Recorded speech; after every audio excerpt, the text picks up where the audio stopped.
So what I'm going to do, this is what nobody's done before that I know of, especially in these, what do I eat in a day? What I eat in a day depended on what year of we're talking about of me practicing the diet, because it evolved and changed over time. So I'm going to look at what I ate years 1, 2, and 3 on a mucusless day, a mucus-lean day, or a fasting day, what I consumed or did not consume.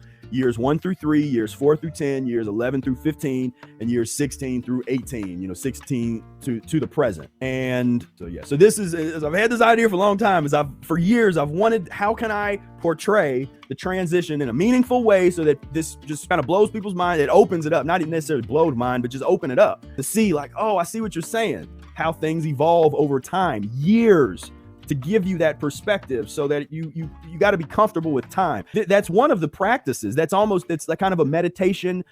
It's an advanced, there's definitely advanced psychological practices, places to explore when you're practicing the Mucusless Diet Healing System. And those are some of those things that I really enjoy and I love. But I noticed that I have to be careful with sharing some of those things, because if you're not ready for it and you try to go down some of those rabbit holes, it can do harm. And so that's why I tend to only share some of those kind of things with people that are, a little more advanced, or some of the folks that I work with one-on-one, or in groups, some of our little groups and stuff. But real quick, I want to review, I'm gonna go real quick. This is lesson 15 from the Mucusless Diet Healing System e-course. This is the transition diet number 1. So I'm not even going to put this into presentation mode. I'm literally just going to go down through this. So, and if you want to see the whole lecture, this is available for free on my channel. If you look up lesson 15, you'll actually see some different versions of it. There's a number of lesson 15 things that you can find in full, but for people that are just here brand new, this will be important for you to understand these principles, or at least some of these principles. So I'm just going to kind of go through and pick off a few things. Nature's mills grind slow but sure. This means this is the classic tortoise and the hare. Would you rather be the tortoise or the hare? Most people they think they want to be the hare. They want to run real fast. They want to win. They want to hurry. There's just this urgency to hurry and be, I want to be 100% mucusless as fast as I can. And, it's like this thing. And the wisdom of this path is to understand nature's mills grind slow but sure. Be the tortoise, not the hare. Sustainability. We ain't looking for perfection. We're looking for sustainability. And when you follow these principles and you don't let a lot of these other dogmatic things mess with you in your head, the hybrid dogma, or raw dogma, some other dogmas, you can name some in the comments, dogma, the kinds of dogma that prevent you from transitioning, to me, that's the worst kind. Nature's mills grind slow but sure. A carefully selected and progressively changing transition diet is the best and safest way for every patient to start healing. Nothing is more incorrect than the mistaken idea that a decades-old chronic disease can be healed through a very long fast or a radically extended strict fruit diet. Every time I post up, we have memes. I have a couple memes of that quote, and we put that up in Instagram. Some folks they're blown away by that. They're like, really? He said that? Because they're under the impression of fruit fasting and love as that's all. Just fast longer, eat more fruit, dig deeper. That's not the Mucusless Diet Healing System methodology. This is about knowing when to hit the gas, when to get off the gas, when to hit the brake, and when to just touch the brake a little bit, hit the gas a little bit. This is about driving that vehicle. This isn't about what some of the folks do with that fruit. They're like, they hit the gas. They're like, yeah, this feels good. Then they get on the run in, head up on the highway. They're going nuts. And then all of a sudden you go through elimination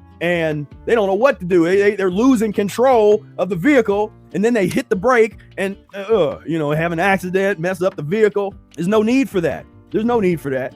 If we're dealing with the transition diet, dealing with this path, there's no need for that. To define mucus-lean, a diet that still has some mucus-forming foods in it. Transition means to slowly change from disease-producing foods to disease-healing foods. Like I say here, you may shift between mucus-free and mucus-lean periods over time. This is not a straight line where we're like, okay, I'm eating a little mucus now, but I'm gonna be mucus-free in a few months. And once I'm mucus-free, I'm never going back. That's not, no.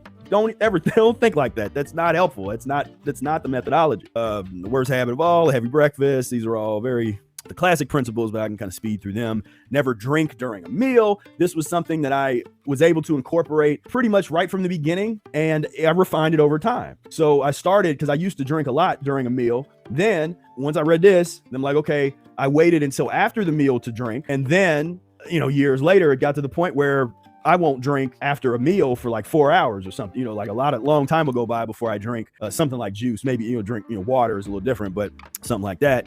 This always gets people that soups that, and I don't care if it's raw or not. And if you're into soup, that's fine. That is part of your transition. We're checking out the methodology, and there's a reason that Eric says soups should be avoided, because if particularly the soups that are not just liquid, but the soups that combine liquid with the solid vegetables, or the partially cooked vegetables, or partially cooked whatever.